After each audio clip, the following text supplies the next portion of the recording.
All right, artists, we are ready to start drawing our buildings. Remember, you only need 3 buildings, 1 for each pop-up. The way my paper is now is great because my tallest building can only be this tall, 9 inches, 8 inches tall. If, let's say I turn my paper and I make a building that is this tall, it's gonna stick out of my pop-up. So I'm gonna turn it back around. I'm gonna draw my tallest building first, and then a medium-sized and a little one.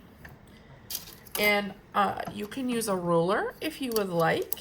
There's also these circle templates. Maybe you want a circle type building. It's whatever you want.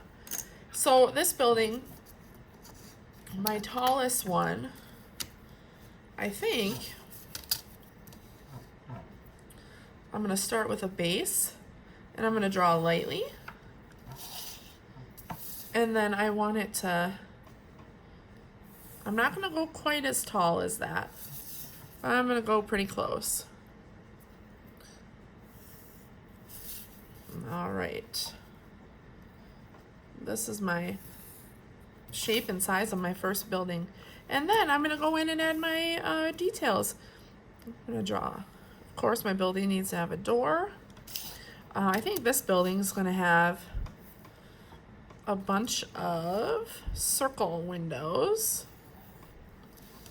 It's gonna be kind of a fun, funky building.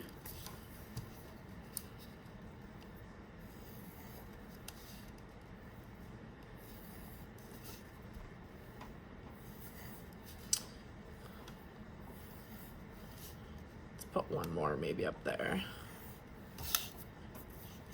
Nice, okay. And now I'm gonna draw my next building, and I'm gonna start here. And I always start on the edge.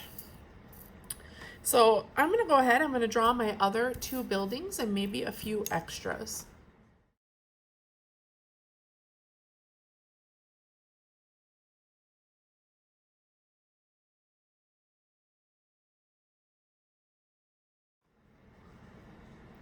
Okay, I drew my 3 buildings, 1, 2, 3. Each one's different, kind of fun. And then you might be wondering what these are. They're gonna be little pop-up plants. So I added 2 little extras because I had room. My next job before we start to paint these is using one of my permanent markers, which means once we make a mark with this, it's gonna stay there. We're gonna outline and trace all of our pencil marks so that they really stand out. When I'm using a permanent marker, I like to stick my cap on the back so I don't lose it. If you notice, it has a really nice point.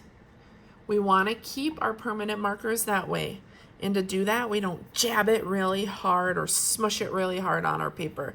That's gonna ruin my permanent marker. We also want to make sure our permanent marker stays on our table. It doesn't go on our skin. It doesn't go on the table. All right, I'm going to get started. And remember, I'm doing my best.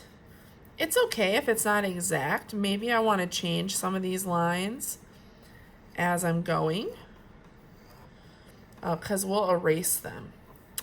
So I'm going to go ahead. I'm going to finish outlining.